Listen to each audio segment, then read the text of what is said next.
AI 혁명이라고 하면 대부분 엔비디아의 반도체 칩이나 마이크로소프트의 소프트웨어 이런 걸 떠올리실 겁니다.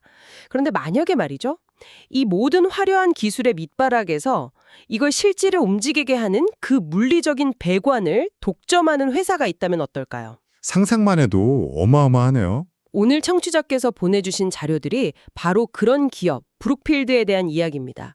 단순한 자산운용사를 넘어서서 전력망, 데이터 센터, 심지어 반도체 공장까지 그러니까 21세기 디지털 경제의 혈관을 설계하고 소유하고 또 운영하는 것이죠. 오늘 이 자료들을 보면서 왜 이 기업이 AI 시대의 진정한 보이지 않는 손으로 불리는지 그 핵심을 같이 한번 파헤쳐 보겠습니다. 네. 사실 많은 분들이 브루필드라는 이름은 들어보셨어도 그 실체는 잘 모르시는 경우가 많아요. 워낙 구조가 복잡하게 얽혀 있어서요. 오늘 아마 그 복잡함 속에 숨겨진 가치를 제대로 들여다보는 그런 시간이 될 것 같습니다. 좋습니다. 그럼 그 복잡하다는 구조부터 한번 제대로 풀어보죠. 자료를 보니까 브룩필드는 사실 하나의 회사가 아니더라고요. 정교하게 설계된 두 개의 축으로 움직이는데 모선과 엔진이라는 비유가 아주 직관적이고 인상 깊었습니다. 어디부터 시작해 볼까요? 그 비유가 정말 핵심을 정확히 짚고 있습니다. 먼저 모선격인 지주회사, 브룩필드 코퍼레이션, BN부터 봐야 합니다. 자료에서 캐나다의 버크셔 해서웨이라고 부르는 바로 그 회사입니다. 버크셔 해서웨이라니 딱 감이 오네요. 직접 자산을 막 사들이고 소유하면서 장기적으로 가치를 불려나가는 일종의 복리 기계 같은 그런 개념이군요. 정확합니다. BN은 자기들 자본을 가지고 직접 투자하는 주체예요. 약 1,500억 달러 규모의 실물 자산을 직접 가지고 있고 계열사들의 현금 흐름을 총괄하는 사령탑 역할을 하죠. 그리고 가장 중요한 게 잠시 후에 자세히 다룰 자산운용사, 그러니까 엔진의 지분을 73%나 보유하고 있다는 점입니다. 아, 그렇군요. 그러니까 모선이 엔진을 소유하고 그 엔진이 벌어오는 막대한 수수료 수익까지 다 가져가는 구조인 거네요. 와, 정말 영리하게 설계했네요. 맞습니다. 그래서 투자자 입장에서 BN은 성장과 복리를 추구할 때 선택하는 옵션이 되는 거죠. 경영진은 2025년 기준으로 BN의 주당 내재 가치를 한 100달러 이상으로 보는데 실제 주가는 50에서 60달러 선에서 거래될 때가 많거든요. 자료에서는 바로 여기서 상당한 안전마진이 발생한다고 분석하고 있습니다. 그렇군요. 그럼 모선이 직접 투자해서 자산을 불리는 버크셔 같은 모델이라면 엔진은 완전히 성격이 다르겠네요? 자료에 수수료 기계라는 표현을 썼던데요. 네, 엔진은 순수 자산운용사인 브루필드 자산운용, BAM입니다. 블랙스톤이나 KKR처럼 외부 고객, 그러니까 연기금이나 국부펀드 같은 곳에 돈을 대신 굴려주고 수수료를 받는 사업 모델이죠. 발전소나 건물을 직접 소유하지 않으니까 그래서 자산 라이트 모델이라고 부르는 거고요. 바로 그겁니다. 자기 돈은 거의 안 들이고 남의 돈 수백 조를 굴려서 수수료를 버니까 자기 자본 이익률, ROE가 극도로 높을 수밖에 없어요. 그래서 벌어들인 이익의 90% 이상을 주주에게 배당으로 돌려주는 정책을 펴고 있고요. 이제 정리가 좀 되네요. 그러니까 이 복잡한 구조의 핵심은 투자자가 선택할 수 있게 딱 분리해놨다는 거군요. 장기적인 자산 성장과 복리를 원하면 모선인 BN에, 안정적인 현금 흐름이랑 높은 배당을 원하면 엔진인 BM에 투자해라. 아주 명쾌하네요. 네, 2025년에 완료된 지배구조 개편의 핵심이 바로 그거였습니다. 두 회사의 역할을 명확히 해서 투자자들이 헷갈리지 않게 만든 거죠. 자, 이제 이 거대한 자본 기계가 도대체 어디를 향하고 있는지 들여다볼 시간입니다. 제가 자료를 읽으면서 가장 소름 돋았던 부분이 바로 여긴데요. 시장이 온통 엔비디아 칩, AI 소프트웨어 이런 거에 열광할 때 브룩필드는 조용히 이 모든 걸 실제로 가동시킬 물리적 기반의 부족 문제에 집중하고 있었더라고요. 그게 바로 브룩필드의 진짜 강점입니다. 모두가 금을 캐러 가려고 할 때 그 금을 캐는 데 필요한 물리랑 곡괭이, 청바지를 파는 전력인 거죠. AI 혁명의 가장 큰 병목 현상이 바로 전력하고 데이터 센터인데 이 문제를 해결할 수 있는 거의 유일한 글로벌 사업자라고 할 수 있습니다. 대표적인 사례가 2024년 5월에 터진 마이크로소프트와의 파트너십이죠. 저 진짜 숫자를 보고 제 눈을 의심했습니다. 2030년까지 무려 10.5기가와트 규모의 신재생 에너지를 공급하는 계약이었죠. 이게 감이 잘 안 오실 텐데 원자력 발전소 약 10기 분량입니다. 이 계약 이전까지 업계 최대 규모 계약의 8배에 달하는 말 그대로 그냥 시장을 압도하는 규모예요. 여기서 정말 흥미로운 지점은 자료에 따르면 MS 같은 빅테크에게는 이제 저렴한 전기보다 확실하고 안정적인 전기가 훨씬 더 중요해졌다는 분석이었어요. 왜 그런 건가요? 한번 상상해 보세요. 수십조 원을 들여서 최첨단 AI 데이터 센터를 지었는데 전력 공급이 불안정해서 서버가 멈춘다. 어우, 재앙이죠. 네, 그건 재앙 수준의 손실입니다. 브룩필드는 전 세계에 깔아놓은 발전소랑 송전망을 통해서 무슨 일이 있어도 약속한 전기를 공급할 수 있다는 그 신뢰와 실행 능력을 증명한 겁니다. 돈을 얼마를 주더라도 그 확실성을 사고 싶은 거죠. 그런데 전기를 생산하는 것과 별개로 그걸 데이터 센터까지 끌어오는 그 전력망에 연결하는 데만 평균 3년에서 5년이 걸린다는 문제도 지적됐습니다. 하루가 다른 AI 경쟁에서 5년을 기다리는 건 사실상 사업을 포기하라는 얘기나 마찬가지잖아요. 바로 그 문제를 해결하기 위해 2025년 말 연료전지 기업 블룸에너지와 50억 달러 규모의 파트너십을 체결합니다. 여기서 나온 전략이 정말 기가 막힙니다. 바로 현장 발전 전략이죠. 맞습니다. 전력망을 기다릴 게 아니라 아예 데이터 센터 부지 바로 옆에다가 컨테이너 박스처럼 생긴 연료전지를 설치해서 전기를 직접 생산해버리는 겁니다. 아, 전력망 연결이 필요 없으니까 데이터 센터를 짓자마자 바로 가동할 수 있겠네요. 그렇죠. 속도가 생명인 테크 기업들한테는 이건 거부할 수 없는 제안인 겁니다. 게다가 태양광이나 풍력과 달리 날씨랑 상관없이 24시간 내내 안정적인 전력, 그러니까 기저부하 전력을 공급할 수 있다는 장점도 있고요. 여기서도 브룩필드의 사업 방식이 드러나요. 블룸에너지의 연료전지라는 하드웨어를 파는 게 아니에요. 브룩필드가 자본을 투입해서 설비를 대신 설치해주고 고객사는 장기에 거쳐서 전력 서비스 요금을 내는 완벽한 인프라 비즈니스로 변화시키는 거죠. 와, 그 부분은 자료를 읽으면서 정말 무릎을 탁 쳤습니다. 아무도 인프라 투자라고 생각하지 않는 반도체 공장을 계약 구조 하나로 완벽한 인프라 자산으로 바꿔버린 인텔과의 투자 말입니다. 이건 정말 파격적이던데요. 2022년에 있었던 300억 달러 규모의 반도체 공장 공동 투자 계약이죠. 브룩필드가 150억 달러를 투자해서 애리조나 공장의 지분 49%를 확보했습니다. 보통 인프라 투자자들은 기술 변화가 빠르고 수요 예측이 어려운 반도체 공장 같은 데는 절대 투자 안 하거든요. 리스크가 너무 크니까요. 잠깐만요. 그럼 반도체 수율이 어떻게 나오든 칩 가격이 폭락하던 브룩필드는 전혀 상관없이 약속된 돈을 받는다는 건가요? 이건 거의 땅 씹고 헤엄치기 같은 계약인데요. 정확히 보셨습니다. 계약 구조의 핵심이 바로 그겁니다. 반도체 수율이나 가격 변동 같은 모든 기술적, 시장적 리스크는 인텔이 100% 부담합니다. 브룩필드는 공장이 돌아가든 말든 약속된 기간 동안 안정적인 수익을 보장받도록 설계를 한 거죠.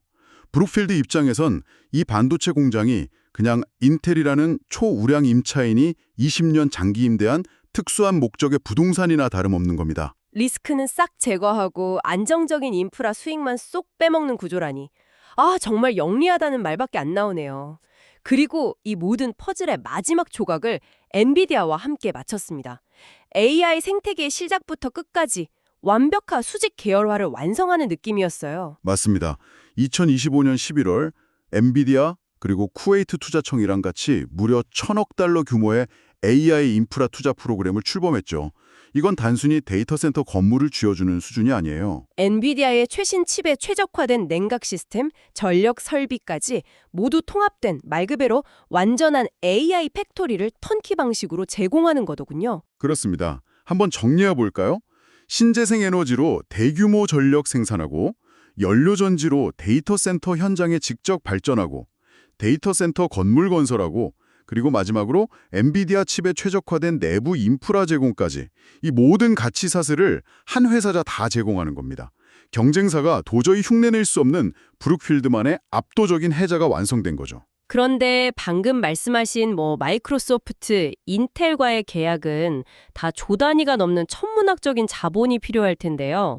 요즘처럼 금리가 높은 시대에 그 돈을 다 어디서 구하는 거죠? 자료를 보면 오히려 이 고금리 위기를 기회로 만든다고 하는데 그게 어떻게 가능한 겁니까? 바로 그 지점이 브룩필드의 진정한 힘, 이른바 자본의 요새를 보여주는 부분입니다. 비결은 두 가지인데요.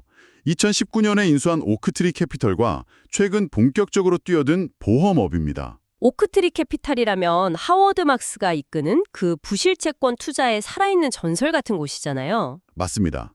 브룩필드는 2025년 말에 오크트리를 100% 자회사로 편입했습니다. 지금처럼 고금리 때문에 기업이나 부동산 프로젝트가 어려움을 겪으면 은행들은 대출을 회수하기 바쁘죠. 오크트리는 바로 그 빈자리에 들어가서 높은 금리로 돈을 빌려주면서 막대한 수익을 냅니다. 위기 상황이 오크트리에게는 최고의 기회인 셈이죠. 위기를 먹고 사는 자본이군요. 실제로 2024년 한 해에만 오크트리가 속한 크레딧 부문에서 610억 달러, 우리 돈으로 80조 원이 넘는 돈을 모았다는 걸 보고 정말 놀랐습니다. 그리고 또 하나의 비밀병기가 바로 보험업입니다. 워런 버핏의 성공 방식으로도 유명하죠? 네, 저도 그 부분이 되게 인상 깊었습니다. 버핏처럼 보험사 고객들이 낸 보험료, 그러니까 당장 돌려주지 않아도 되는 공짜 돈인 플로트를 활용하는 전략이겠죠? 맞는데 자료는 버핏의 모델을 한 단계 진화시켰다고 평가합니다. 2024년에 미국의 연금보험사 AEL을 임수로 활용했는데요.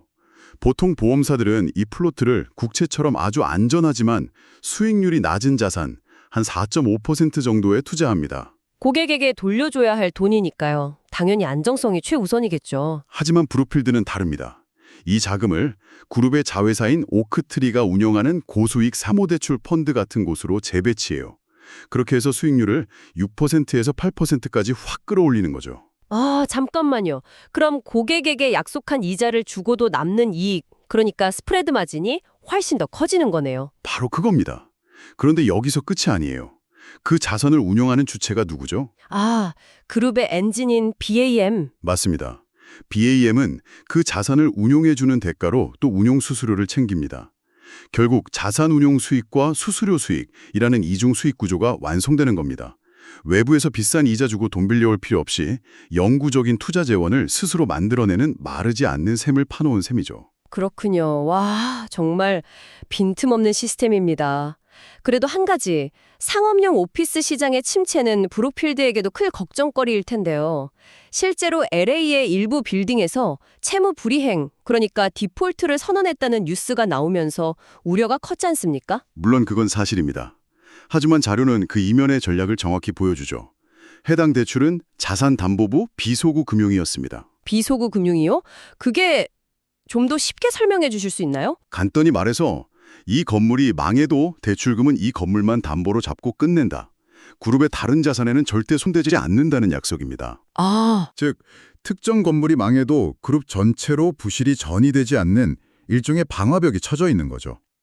따라서 브룩필드 입장에서는 회생 가능성이 없는 자산은 과감히 포기하고 그 자본과 시간을 더 좋은 기회에 집중하는 아주 냉철하고 계산적인 손절매 전략이었던 겁니다. 버릴 카드는 확실하게 버린다는 거군요. 네, 동시에 소위 바벨 전략을 구사하고 있습니다.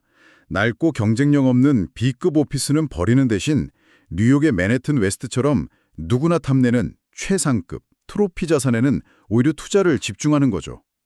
요즘 같은 양극화 시장에서는 기업들이 임대료를 더 주더라도 좋은 건물로만 옮기려는 임차인 쏠림 현상이 나타나거든요. 덕분에 이런 최상급 자산들은 공실률 5% 미만의 완전 가동 상태를 유지하고 있습니다. 확실한 승자편에 서서 시장의 양극화를 역이용하는 전략이네요. 브룩필드는 이런 위기 극복 경험이 풍부해요. 과거 파산 직전이었던 미국 최대 쇼핑몰 리츠 GGP를 2018년에 인수해서 수익성 없는 쇼핑몰은 아마존 물류센터로 바꾸고 최고급 쇼핑몰은 복합단지로 재개발해서 핵심 자산으로 탈바꿈시킨 성공 사례가 있죠. 현재의 오피스 위기 역시 비슷한 방식으로 해결할 수 있다고 자신하고 있습니다. 오늘 보내주신 자료들을 쭉 종합해보니까 브룩필드는 이제 단순한 투자 회사가 아니라 전 세계 인프라와 에너지, 데이터 경제 그 자체에 투자하는 하나의 거대한 인덱스 펀드처럼 느껴집니다. 전기가 필요하고 데이터가 흐르고 물건이 이동하는 한 계속해서 돈을 버는 그런 구조를 만들어 놓은 거겠네요. 정확한 표현이십니다. AI 인프라 시장에서의 독점적인 지위, 고금리 환경을 오히려 기회로 만드는 막강한 자본 조달 능력, 그리고 가치 투자 비엔과 안정적 현금 흐름 BAM을 투자자가 직접 선택할 수 있게 만든 독특한 구조까지. 자료에 나온 복잡함 뒤에 숨겨진 엄청난 내재 가치라는 표현이 모든 것을 요약해 주는 것 같습니다. 브룩필드의 복잡한 구조와 치밀한 전략, 그리고 AI 시대에서의 독보적인 역할까지 심층적으로 분석해봤습니다. 청취자분들을 위해 마지막으로 생각해 볼 만한 질문 하나를 던지면서 마무리할까 합니다. 오, 어떤 질문인가요? 자료에서 블랙스톤을 월스트리트에 세련된 금융가에, 브룩필드를 현장에 작업복을 입은 자본가에 비유한 구절이 있었습니다. 앞으로 AI 경쟁의 승패를 가리는 핵심이 소프트웨어 알고리즘이 아니라 전력, 냉각수, 토지 같은 지극히 현실적인 물리적 제약이 된다면 과연 미래의 진정한 권력은 누가 주게 될까요? 복잡한 금융공학을 다루는 세련된 금융가일까요? 아니면 실제로 사막에 반도체 공장을 짓고 원자력 발전소를 고치는 작업복 입은 자본가일까요? 한 번쯤 곱씹어 볼 만한 질문인 것 같습니다.